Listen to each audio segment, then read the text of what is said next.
Vikramshila IAS coaching institute 14 बीघा ऋषिकेश। भारतीय संविधान राज्य व्यवस्था कर रहे थे हम लोग। ठीक है, आज हमने करना है लोक सेवा आयोग यानी पब्लिक सर्विस कमीशन, आर्टिकल 315 से आर्टिकल 323। जब मैं लोक सेवा आयोग बोल रहा हूं तो उसके अंदर हमने यूपीएससी पढ़ना है, संघ लोक सेवा आयोग पढ़ना है, राज्य लोक सेवा आयोग पढ़ने हैं और संयुक्त राज्य लोक सेवा आयोग। संयुक्त मतलब जब दो या दो से अधिक राज्यों के लिए एक ही लोक सेवा आयोग होता है उसको क्या बोलते हैं? संयुक्त राज्य लोक सेवा आयोग। ठीक है, तो संघ और राज्यों के लिए लोक सेवकों की नियुक्ति करने के उद्देश्य से एक स्वतंत्र संवैधानिक निकाय के रूप में लोक सेवा आयोग के गठन का प्रावधान है। लोक सेवा आयोग संवैधानिक निकाय है भाई, क्या है? 315 में ही यूपीएससी के बारे में प्रावधान किया गया है। 315 में उत्तराखंड लोक सेवा आयोग, उत्तर प्रदेश लोक सेवा आयोग, बिहार लोक सेवा आयोग, जहाँ के भी लोक सेवा आयोग हैं सब क्या है 315 में है। और अगर कहीं पर दो या अधिक राज्यों के लिए एक ही लोक सेवा आयोग होता है तो उसको बोलते हैं संयुक्त राज्य लोक सेवा आयोग, वो भी आर्टिकल 315 में। ठीक है, तो संविधान के अनुच्छेद 315 के तहत लोक सेवा आयोग के गठन के संबंध में यह प्रावधान किया गया कि संघ सरकार के लिए संघ लोक सेवा आयोग और प्रत्येक राज्य के लिए राज्य लोक सेवा आयोग गठित होगा। क्या होगा?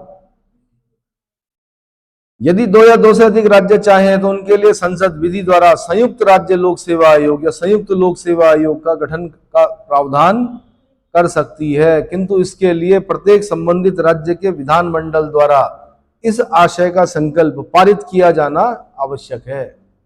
यानी दो तीन राज्य हैं, उन्होंने कहा यार एक ही बना देते हैं लोक सेवा आयोग, तो प्रत्येक राज्य का विधानमंडल क्या करेगा? इस आशय की सूचना देगा। ठीक है, तब जाके संसद क्या करेगी? क्या करेगी भाई? ठीक है, इसके अतिरिक्त किसी राज्य के राज्यपाल के अनुरोध पर राष्ट्रपति की पूर्व अनुमति से संघ लोक सेवा आयोग उस राज्य के लिए भी कार्य कर सकता है। किसी राज्य के राज्यपाल के अनुरोध पर, किसी राज्य के राज्यपाल के अनुरोध पर तथा राष्ट्रपति की पूर्व अनुमति से संघ लोक सेवा आयोग यानी यूपीएससी उस राज्य के लिए भी कार्य कर सकता है। ठीक है, अगर आपको ऐसा लगता है आपके लोक सेवा आयोग के द्वारा सही से नहीं कराया जा रहा है तो आप राज्यपाल से आग्रह कर सकते हैं। महामहिम फिर क्या करेंगे? यूपीएससी को बोलेंगे, लेकिन राष्ट्रपति की पूर्व अनुमति लेनी पड़ेगी और यूपीएससी आपके राज्य के लिए भी पेपर करा सकते हैं। तो समझ में आया? ठीक। संघ लोक सेवा आयोग तथा संयुक्त लोक सेवा आयोग के सदस्यों कर्मचारियों की संख्या तथा सेवा शर्तें राष्ट्रपति द्वारा, तो राज्य लोक सेवा आयोग के सदस्य कर्मचारियों की संख्या तथा सेवा शर्तें राज्यपाल द्वारा अवधारित की जाएंगी। यानी संघ लोक सेवा आयोग में कितने मतलब अध्यक्ष सहित कितने सदस्य होंगे, उनकी सेवा शर्तें क्या होंगी, है ना, कितने कर्मचारी होंगे, वो कौन तय करेगा? राष्ट्रपति। संयुक्त राज्य लोक सेवा आयोग में भी राष्ट्रपति, लेकिन राज्य लोक सेवा आयोग में कौन? राज्यपाल। राज्य लोक सेवा आयोग में कौन? यानी कर्मचारियों की संख्या और सेवा शर्तें कौन तय करता है राज्यों में? आंसर राज्यपाल। आर्टिकल 318 में लिखा हुआ है। ऐसा कहाँ लिखा हुआ? आयोग के सदस्यों की सेवा शर्तों में उनकी नियुक्ति के पश्चात कोई अलाभकारी परिवर्तन नहीं किया जाएगा, ताकि इम्पार्शियल होकर काम कर सके। अलाभकारी परिवर्तन नहीं किया जाएगा, यानी ये नहीं कि उनकी तनख्वाह कम कर दी, आधी कर दी, ये नहीं कि उनका डिमोशन कर दी, क्या बोलते हैं, छुट्टी काट दी उनकी, छुट्टी नहीं मिलेगी आपको, दिवाली में भी आना पड़ेगा, होली पे भी आना पड़ेगा, ऐसा नहीं कर सकते। जो छुट्टी होंगी, गस्टेड जो हॉलीडेज होंगे वो उनको मिलेंगे, जो उनकी छुट्टियां होंगी उनको मिलेंगी। सदस्यों की नियुक्ति और पदावधि, appointments and term of office of the members. प्रत्येक लोक सेवा आयोग के अध्यक्ष तथा सदस्यों की नियुक्ति और पदावधि के बारे में आर्टिकल 316 में दिया गया है। इसके अनुसार संघ लोक सेवा आयोग राष्ट्रपति, राज्य संयुक्त राज्य लोक सेवा आयोग राष्ट्रपति, लेकिन राज्य लोक सेवा आयोग राज्यपाल। कौन? जैसे उत्तराखंड लोक सेवा आयोग के अध्यक्ष और अन्य सदस्यों की नियुक्ति किसने की? राज्यपाल ने की। जबकि संघ लोक सेवा आयोग के अध्यक्ष और अन्य सदस्यों की नियुक्ति किसने की? राष्ट्रपति ने की। कहीं अगर संयुक्त राज्य लोक सेवा आयोग है तो उसके अध्यक्ष और अन्य सदस्यों की नियुक्ति भी कौन करेगा? राष्ट्रपति करेगा। ठीक है, तो दो में याद रखना आपने राष्ट्रपति, एक में रखना आपने राज्यपाल। यूपीएससी और संयुक्त राज्य लोक सेवा आयोग, यानी दो या दो से अधिक राज्यों के लिए एक ही लोक सेवा आयोग। ठीक है, और राज्य लोक सेवा आयोग में आपने याद रखना है राज्यपाल। याद रखना है, ठीक है। प्रत्येक लोक सेवा आयोग के सदस्य में से लगभग आधे सदस्य ऐसे व्यक्ति होते हैं जो भारत सरकार या राज्य सरकार के अधीन कम से कम 10 वर्ष तक कार्य कर चुके हों। कितने? 10 वर्ष तक कार्य कर चुके हों। यदि आयोग का अध्यक्ष अपने पद के कर्तव्यों का पालन करने में असमर्थ है या अध्यक्ष पद रिक्त हो जाता है तो राष्ट्रपति या राज्यपाल आयोग के किसी एक सदस्य को कार्यकारी अध्यक्ष नियुक्त कर सकता है। कार्यकारी अध्यक्ष की नियुक्ति यूपीएससी में कौन करेगा? आंसर राष्ट्रपति। कार्यकारी अध्यक्ष की नियुक्ति राज्य लोक सेवा आयोग में कौन करेगा? आंसर राज्यपाल। आर्टिकल 316 एक क में लिखा हुआ है। ऐसा कहां लिखा हुआ? संघ लोक सेवा आयोग के अध्यक्ष तथा सदस्य पद ग्रहण करने की तारीख से 6 वर्ष या 65 वर्ष जो भी पहले हो। क्या बोलना आपने? यूपीएससी में बोलना आपने 6 वर्ष या 65 वर्ष जो भी पहले हो, और संयुक्त राज्य लोक सेवा आयोग और राज्य लोक सेवा आयोग में बोलना आपने 6 वर्ष या 62 वर्ष जो भी पहले हो तक पद धारण कर। ध्यान रखना, संयुक्त राज्य लोक सेवा आयोग के अध्यक्ष और अन्य सदस्यों की नियुक्ति राष्ट्रपति कर रहा है, लेकिन जो कार्यकाल होगा वो राज्यों के हिसाब से तो होगा 62 वर्ष। ये थोड़े कि राष्ट्रपति ने कर दी तो अब 65 वर्ष तक रहेंगे। है तो राज्य के लोक सेवा आयोग, भाई 2 या 3 राज्यों के लोक सेवा आयोग के है ना अध्यक्ष और सदस्य, तो उनका कार्यकाल भी 62 वर्ष, 6 वर्ष या 62 वर्ष जो भी पहले हो। लेकिन यूपीएससी का होगा 6 वर्ष या 65 वर्ष जो भी पहले हो, ठीक है। किंतु संघ लोक सेवा आयोग व संयुक्त लोक सेवा आयोग के सदस्य राष्ट्रपति को अपना त्याग पत्र देंगे, दे सकते हैं, और राज्य लोक सेवा आयोग का जो अध्यक्ष और सदस्य होंगे, राज्य लोक सेवा आयोग के जो सदस्य होंगे वो राज्यपाल को कभी भी अपना त्याग पत्र दे सकते हैं। किसी लोक सेवा आयोग का कोई सदस्य अपनी पदावधि की समाप्ति पर पुनर्नियुक्ति हेतु पात्र नहीं होगा। पुनर्नियुक्ति हेतु पात्र नहीं होगा। अब भाई जो सबसे इंपॉर्टेंट, जहां से यूपीएससी क्वेश्चन पूछती है, सदस्यों को हटाना और निलंबित किया जाना, यानी removal and suspension of members, ये बड़ा इंपॉर्टेंट है, कृपया इसको ध्यान से देखिए कि लोक सेवा आयोग के अध्यक्ष व सदस्यों को हटाने के बारे में प्रावधान और प्रक्रिया आर्टिकल 317 में दी गई है। इसमें 317 में दी गई है, जिसके तहत लोक सेवा आयोग के अध्यक्ष या किसी सदस्य को केवल कदाचार, अब यहाँ पे असमर्थता मत कर देना भाई, यहाँ पर केवल कदाचार लिखा हुआ। क्या लिखा हुआ? केवल कदाचार, मिसबिहेवियर के आधार पर राष्ट्रपति के आदेश द्वारा उनके पद से हटाया जा सकता है। राष्ट्रपति के आदेश द्वारा। क्या बोला मैंने? लोक सेवा आयोग के अध्यक्ष और सदस्यों को हटाने का जो अधिकार है वो किसको है? केवल और केवल राष्ट्रपति को है, और केवल कदाचार के, मिसबिहेवियर के आधार पर। अब चाहे वो यूपीएससी हो, चाहे संयुक्त राज्य लोक सेवा आयोग हो, चाहे वो राज्य लोक सेवा आयोग, हटाने का बोला मैंने। सस्पेंड करने का मतलब राज्यपाल को है। सस्पेंड मतलब कुछ टाइम के लिए, जब तक जांच चल रही है, लेकिन मैंने कहा हटाने का अधिकार तो सिर्फ और सिर्फ किसको? जबकि राज्य लोक सेवा आयोग के अध्यक्ष और अन्य सदस्यों की नियुक्ति किसने की थी? राज्यपाल ने की थी, पर राज्यपाल नहीं हटा सकता, ठीक है। जब कदाचार से संबंधित कोई मामला राष्ट्रपति द्वारा सर्वोच्च न्यायालय के पास भेजा जाता है, तब वह आर्टिकल 145 के प्रावधानों के अनुरूप मामले की जांच करता है और जांच के पश्चात राष्ट्रपति को अपनी रिपोर्ट भेजता है। इस रिपोर्ट के आधार पर राष्ट्रपति अध्यक्ष या किसी सदस्य को हटाने का आदेश देता है। यथास्थिति राष्ट्रपति या राज्यपाल जांच प्रक्रिया के दौरान ऐसे अध्यक्ष या सदस्य को निलंबित भी कर सकते हैं। क्या कर सकते हैं? सस्पेंड भी कर सकते हैं, क्योंकि जांच चल रही है। क्या चल रही है?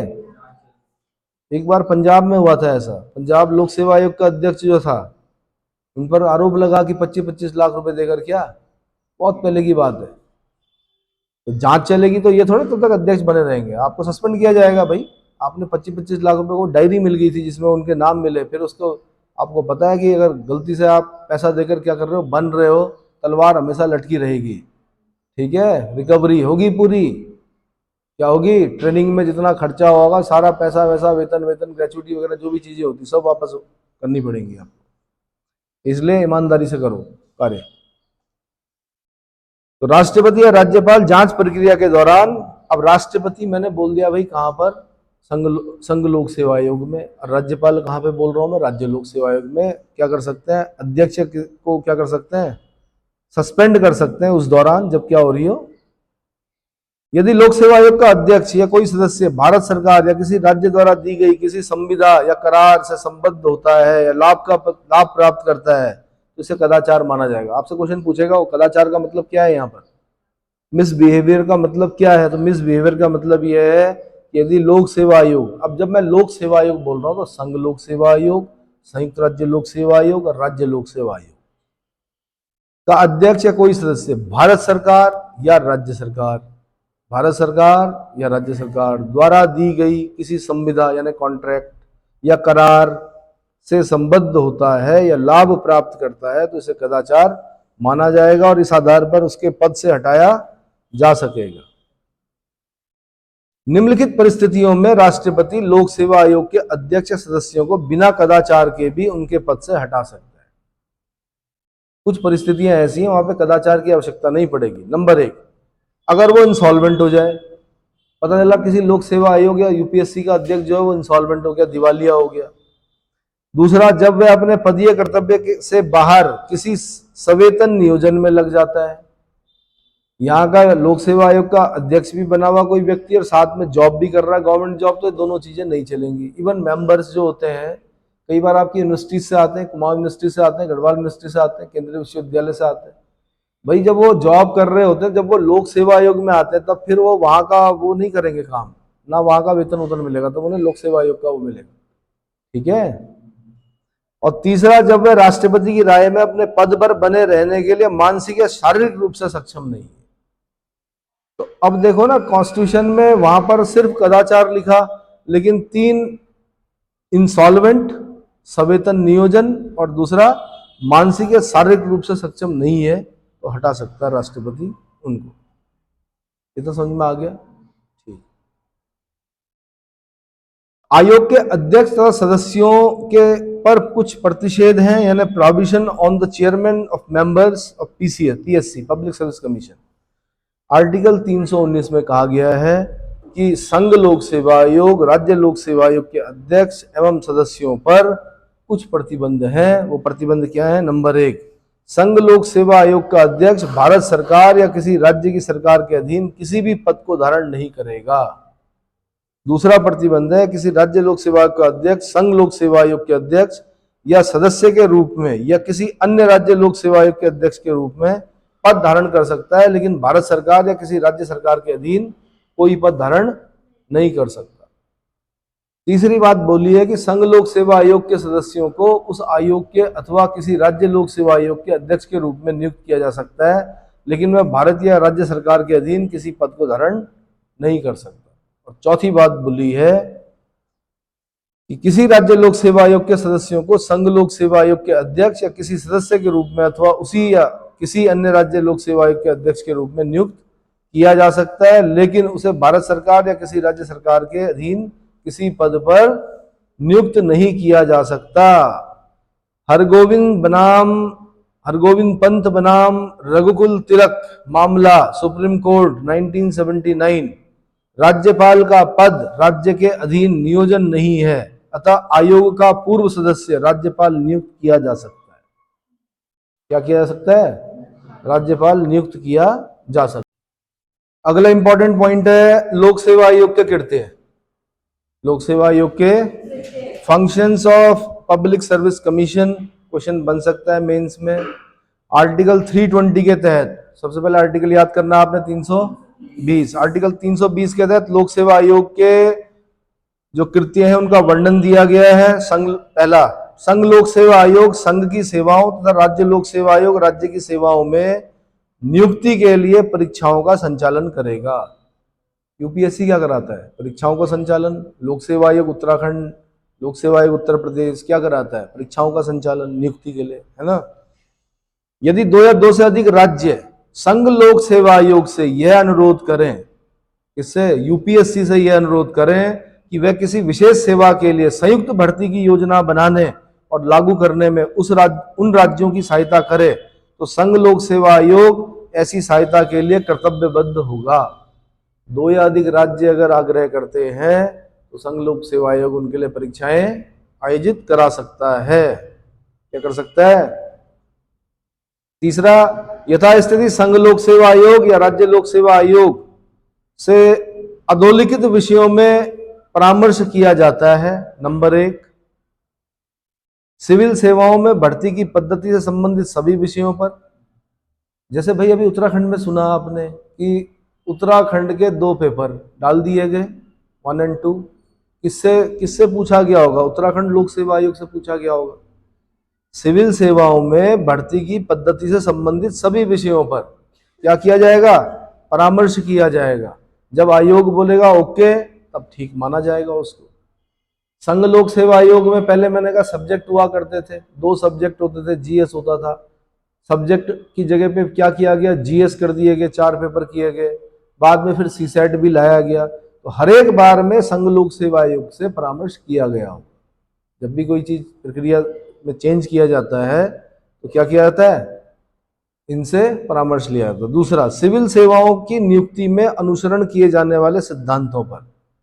सिविल सेवाओं में जो नियुक्ति दी जानी है उसमें कौन से सिद्धांतों का अनुसरण किया जाएगा, उसके संबंध में भी परामर्श किया जाता है यथास्थिति संघ लोक सेवा आयोग या राज्य लोक सेवा आयोग से। तीसरा, सिविल सेवाओं में प्रोन्नति और एक सेवा से दूसरी सेवा में अंतरण बोलते हैं ट्रांसफर, प्रोन्नति बोलते हैं प्रमोशन। सिविल सेवाओं में प्रमोशन और एक सेवा से दूसरी सेवा में ट्रांसफर के लिए अनुसरण किए जाने वाले सिद्धांतों तथा इसके लिए उम्मीदवारों की उपयुक्तता पर भी परामर्श किया जाता है। किससे? यथास्थिति संघ लोक सेवा आयोग और राज्य लोक सेवा आयोग। चौथा, लोक सेवकों पर प्रभाव डालने वाले सभी अनुशासनिक यानी जो डिसिप्लिनरी एक्शंस होते हैं या सब्जेक्ट्स होते हैं विषयों पर, लोक सेवकों पर प्रभाव डालने वाले सभी अनुशासनिक विषयों पर भी परामर्श किया जाता है यूपीएससी और पब्लिक सर्विस कमीशन।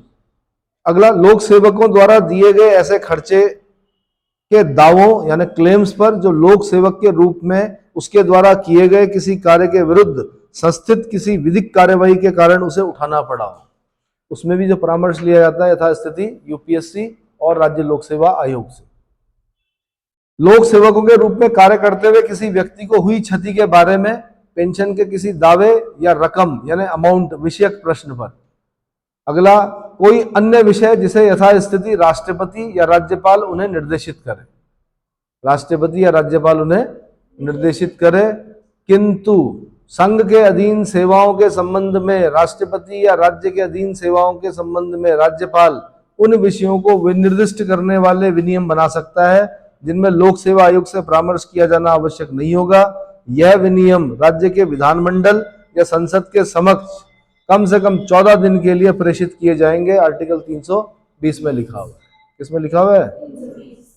321 कहता है कि संसद या राज्य विधानमंडलों को यह शक्ति प्राप्त है कि वह यथास्थिति संघ लोक सेवा आयोग, राज्य लोक सेवा आयोग को अतिरिक्त कार्य सौंपने के लिए उपबंध कर सकती है। 321 में लिखा हुआ है। यथास्थिति को समझे हैं, यहाँ पे मैं शब्द बोल रहा हूँ यथास्थिति। अगला, संघ या राज्य लोक सेवा आयोग का यह भी कर्तव्य होगा कि वह प्रतिवर्ष अपने द्वारा किए गए कार्यों की रिपोर्ट राष्ट्रपति राज्यपाल को सौंपे।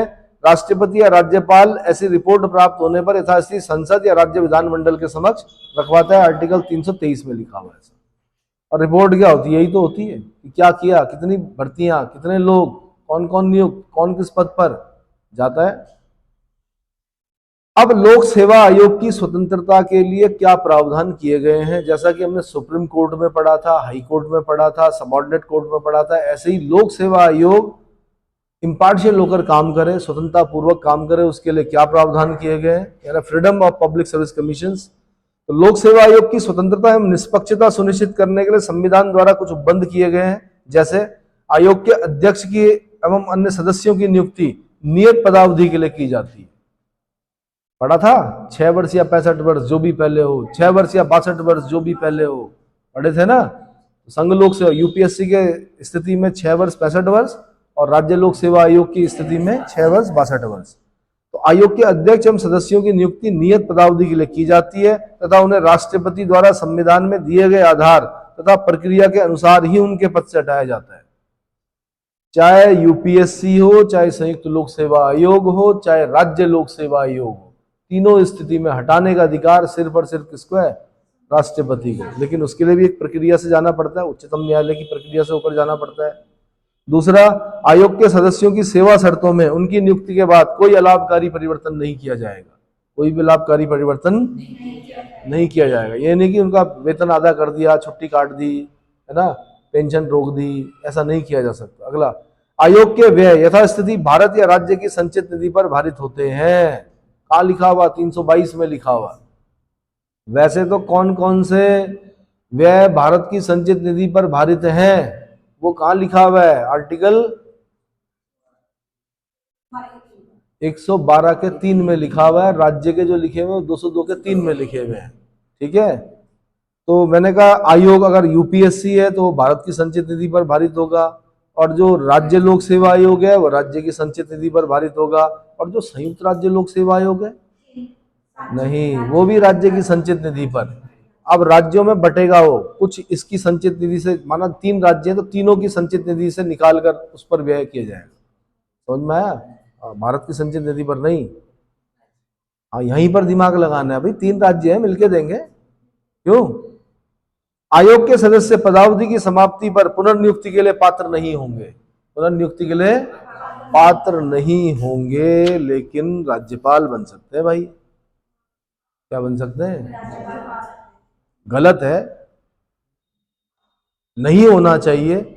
माना आप लोक सेवा आयोग के अध्यक्ष हैं, मैं प्रधानमंत्री हूं, या मैं बड़ा कद रखता हूं, या मैं बड़ा वो रखता हूं, मैंने आपको बोल दिया कि भाई ये निकलने चाहिए, आपने कहा ठीक है हो जाएगा साहब, आपने निकाल दिए, तो मैंने आपको राज्यपाल बना दिया। ये नहीं होना चाहिए। ये सही था कि क्या पुनर्नियुक्ति के लिए पात्र नहीं होंगे, लेकिन मैंने कहा एक केस ऐसा है हरगोविंद पंत बनाम रघुकुल तिलक, जिसमें कहा गया कि राज्यपाल का पद राज्य के अधीन नियोजन नहीं है, अतः आयोग के पूर्व सदस्य राज्यपाल नियुक्त किए जा सकते हैं। तो भाई राज्यपाल की नियुक्ति भले ही राष्ट्रपति द्वारा की जाती है, बट बताता तो केंद्रीय मंत्री परिषद है, मंत्रिमंडल है, और मंत्री परिषद का अध्यक्ष कौन होता है? प्रधानमंत्री होता है। नहीं आया समझ में? आपने अगर किया तो आप राज्यपाल बनोगे, नहीं किया तो फिर तो कुछ नहीं। आयोग के अध्यक्ष या सदस्य संघ या राज्य सरकार के अधीन कोई पद धारण नहीं कर सकते। सुन रहे हो? आयोग के अध्यक्ष या सदस्य संघ या राज्य सरकार के अधीन कोई पद धारण नहीं कर सकते। लेकिन मैंने कहा रघुकुल तिलक, हरगोविंद पंत बनाम रघुकुल तिलक में कहा गया है, सुप्रीम कोर्ट का मामला था 1979 में गया कि राज्यपाल का पद राज्य के अधीन नियोजन नहीं होता है, इसलिए रह सकते। तो ये हटाया जाना चाहिए मेरे ख्याल से न्यायपालिका को न्यायिक सक्रियतावाद का उदाहरण देते हुए। तो भाई इसमें जितने भी क्वेश्चंस हैं, जितने भी मैंने बताया आपको, या पेपर प्रैक्टिस के लिए मैं जो दूंगा, उसमें आपने क्या करना है, इसको अब पता चलेगा आपने कितना ध्यान दिया। पेपर प्रैक्टिस में पता चलता है कितने नंबर आए। ठीक है, घुमाकर प्रश्न पूछे जाएंगे, उसके उत्तर लिखने आप, इतना काफी।